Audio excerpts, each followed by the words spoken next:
Hello guys, welcome back to my channel. आज हम लोग साइनअप्स पढ़ेंगे। ये वीवी प्रीवियस ईयर का क्वेश्चन है और ये फिजियोलॉजी का टॉपिक है। Synapse is a connection between neurons for the transmission of nerve impulse. Synapse क्या है?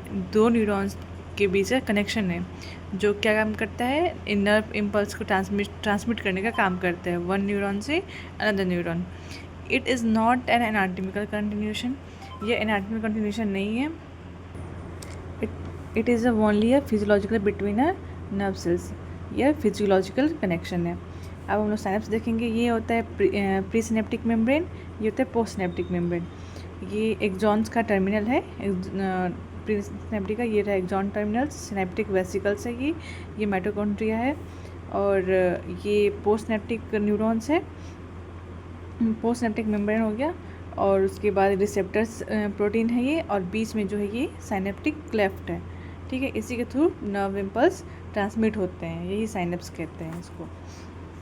अब देखते हैं हम लोग क्लासिफिकेशन ऑफ साइनप्स। तो एनाटॉमिकल क्लासिफिकेशन क्या है? Depending on the ending of axons, synapse is classified into 3 types. इसको 3 टाइप्स में डिवाइड किया गया है। एक्सोएजेनिक मतलब स्ट्रक्चर की बेसिस पे axoaxonic synapse, axoaxonic synapse in which axon of one neurons terminate on axon of another neuron. इसका मतलब क्या है कि इसको यहाँ पे फिगर है कि एक्सॉन ऑफ वन न्यूरॉन, इसका एक्सॉन कहाँ, सॉरी यहाँ पे axon of one neuron terminates into axon of another neuron. ये दूसरा न्यूरॉन है, ये पहला न्यूरॉन है, तो इसका एक्सॉन ये इसके दूसरे के एक्सॉन में आके टर्मिनेट करेगा, तो उसको कहेंगे एक्सोएजेनिक साइनप्स। मैं ये लिखा है कि एक्सोजेनिक साइनप्स क्या होता है? In which axon of one neurons terminate into axon of another neurons. अब देखते हैं एक्सोडेंड्राइटिक न्यूरॉन्स, एक्सोडेंड्राइटिक साइनप्स। इसमें क्या होता है? In which axon of one neurons transmit on a dendrites of another neuron. इसका मतलब है कि एक्सॉन का, न्यूरॉन्स का जो एक्सॉन है वहाँ वो कहाँ एंड होगा? डेंड्राइट्स पे एंड होगा, दूसरे न्यूरॉन्स के। इसका फिगर यहाँ पे है कि ये एक्सॉन है, ये रहा एक्सॉन, और ये इसकी सब डेंड्राइट्स है। इस सबको डेंड्राइट्स कहते हैं, इसको सेल बॉडी कहते हैं, इसको एक्सॉन कहते हैं। तो ये एक्सॉन जो है इसके डेंड्राइट्स पे टर्मिनेट कर रहा है, तो इसको हम लोग कह देते हैं एक्सोडेंड्राइटिक साइनप्स। तीसरा है axosomatic synapse, which axon of one neuron end on a soma, यानी कि cell body of another neuron. वही ये रहा फिगर, ये रहा एक्सॉन, ये रहा एक्सॉन, और ये यहाँ पे सोमा, सोमेटिक सेल यानी कि सेल बॉडी में टर्मिनेट करता है, तो उसको कहते हैं एक्सोसोमेटिक साइनप्स। अब फंक्शनल क्लासिफिकेशन देखिए, फंक्शन के बेसिस पे। तो फंक्शनल क्लासिफिकेशन है कि functional classification of synapse is depend on a mode of transmission of impulse. मतलब कि एक कौन सा इम्पल्स ट्रांसमिट हो रहा है उस पर डिपेंड करता है। एक पहला होता है इलेक्ट्रिकल साइनप्स, दूसरा होता है केमिकल साइनप्स। सबसे ज़्यादा केमिकल साइनप्स ही होते हैं। ये इसकी रहे फिगर, ये हो गया इलेक्ट्रिकल साइनप्स, ये हो गया केमिकल साइनप्स। इलेक्ट्रिकल साइनप्स बहुत फास्ट होता है क्योंकि इसके बीच में गैप नहीं है, और केमिकल साइनप्स के बीच में गैप है, तो ये थोड़ा सा इलेक्ट्रिकल से कम फास्ट होता है। अब देखते हैं फंक्शन ऑफ साइनप्स। तो main function of the synapse is to transmit impulses. वही फंक्शन साइनप्स का क्या मेन काम है कि इम्पल्स को ट्रांसमिट करना, वो इम्पल्स को ट्रांसमिट करता है। On the basis of the function synapse are divided into 2 types. Synapse को 2 टाइप में डिवाइड किया गया है। कौन सा? एक्साइटरी साइनप्स, इनहिबिटरी साइनप्स। एक्साइटेटरी में क्या होता है कि विच ट्रांसमिट द इम्पल्सेस, ठीक है, वो जो कि इम्पल्स को ट्रांसमिट करता है वन न्यूरॉन से दूसरे न्यूरॉन में।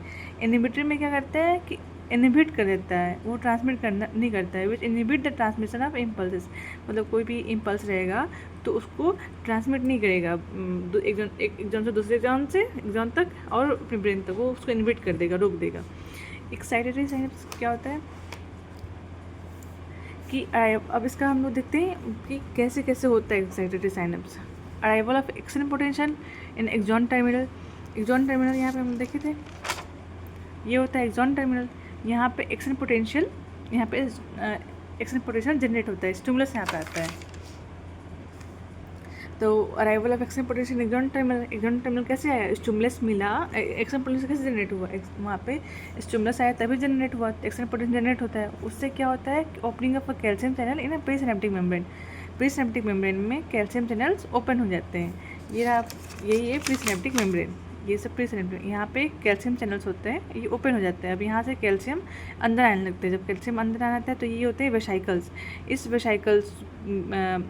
वेसाइकल को वो लोग जब कैल्शियम चैनल आ जाता है तो ये वेसाइकल से ACH एसिटाइल कोलिन सिक्रेट होता है। एसिटाइल कोलिन सिक्रेट होगा तो वो आएगा सिनेप्टिक क्लेफ्ट में। सिनेप्टिक क्लेफ्ट में आएगा तो फिर यहाँ पे पोस्ट सिनेप्टिक मेम्ब्रेन में वो अटैच हो जाता है। तो फिर यहाँ पे बना जाता है कम्प्लेक्स बना देता है।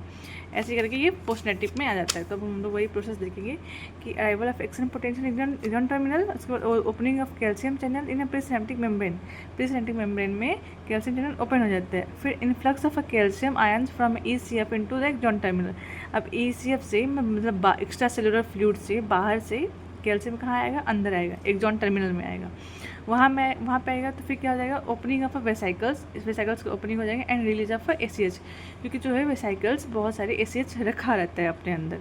तो वेसाइकल्स का ओपनिंग होता है तो ACH निकल जाता है। जब ACH निकलता है तो ACH कहाँ जाता है, passage of ACH through a synaptic cleft. अब वो ACH सिनेप्टिक क्लेफ्ट के थ्रू पास होता है। अब इतना सारा प्रोसेस कहाँ हुआ था, प्री सिनेप्टिक मेम्ब्रेन में हुआ था। अब आते हैं बात पोस्ट सिनेप्टिक मेम्ब्रेन में। तो क्या होता है कि formation of ACH receptor complex, formation. अब जाके वो पोस्ट सिनेप्टिक पे जाके वो अटैच होगा तो क्या फॉर्म कर देगा, receptor complex, ACH receptor complex form कर देगा। तो फिर वहाँ पे क्या होगा, ओपनिंग ऑफ सोडियम चैनल्स। अब वहाँ पे सोडियम चैनल्स खुल जाएंगे जिसकी वजह से influx of sodium ions from ECF से सोडियम आयंस अंदर आने लगेंगे। सोडियम चैनल खुला, पहले ACH आया पोस्ट सिनेप्टिक से ACH आया तो बना दिए ACH रिसेप्टर कॉम्प्लेक्स बना दिया। उसके बाद जब ACH रिसेप्टर कॉम्प्लेक्स बना तो सोडियम चैनल्स ओपन हो गए। सोडियम चैनल्स ओपन हुए तो वहाँ से सोडियम आयंस अंदर आने लगे बाहर से ECF से। जब ECF से अंदर आने लगे सोडियम्स तो वहाँ पे क्या होता है, डेवलपमेंट ऑफ EPSP मतलब excitatory post synaptic potential. Excited post synaptic potential का डेवलपमेंट हो जाता है। इसका मतलब ये होता है कि अंदर पॉजिटिव चार्ज आने लगता है और मतलब थोड़ा सा पॉजिटिव आने लगता है और बाहर नेगेटिव जाने लगता है, यानी कि वो डीपोलराइजेशन की तरफ वो आने लगता है। हम लोग ने कल डीपोलराइजेशन पढ़ा था तो वो डीपोलराइजेशन की तरफ आने लगता है। अब opening of sodium channels in initial segment of axons. अब इनिशियल सेगमेंट ऑफ एक्सॉन्स में अब और सोडियम चैनल्स ओपन हो जाते हैं और सोडियम्स अंदर आने लगते हैं। अब उसके बाद जब आ गए तो spread of action potential through axon of a post synaptic neurons. अब होल मतलब कि अब एक्शन पोटेंशियल अब पूरे एक्सॉन्स में, पूरे न्यूरॉन्स में फैल जाएगा। तो वहाँ से एक्शन पोटेंशियल जनरेट हो जाएगा पूरे न्यूरॉन्स में। अब दूसरा हम देखते हैं इनहिबिटरी साइनेप्स। एक्साइटरी साइनेप्स हो गया, अब आएगा इनहिबिटरी साइनेप्स। इनहिबिटरी साइनेप्स आएगा तो इसमें क्या, वही सेम चीज़, arrival of action potential in axon terminal. Axon terminal में एक्शन पोटेंशियल आएगा, opening of a calcium channel in pre synaptic membrane. Pre synaptic membrane में कैल्शियम चैनल ओपन होंगे, influx of a calcium ions from ECF into axon terminals, यानी कि वही calcium ions आएंगे बाहर से एक्सॉन टर्मिनल में आएंगे। उसके बाद क्या होगा, वही वेसाइकल्स का ओपनिंग हो जाएगा, opening of vesicles and release of. अब क्या डिफरेंस है कि इनहिबिटरी है तो इनहिबिटरी में गावा निकलता है और उसमें एक्साइटेटरी में ACH निकलता है। ठीक है, ये डिफरेंस है। तो अब ओपनिंग ऑफ वेसाइकल्स में अब उसमें गावा भी रहता है तो गावा रिलीज होता है। गावा रिलीज होगा तो पासेज ऑफ गावा थ्रू सिनेप्टिक क्लेफ्ट। फिर गावा क्या है, सिनेप्टिक क्लेफ्ट के थ्रू पास करेगा तो फिर जाके वो अटैच होगा पोस्ट सिनेप्टिक मेम्ब्रेन में। तो वहाँ पे क्या फॉर्म कर देगा, formation of a GABA receptor complex.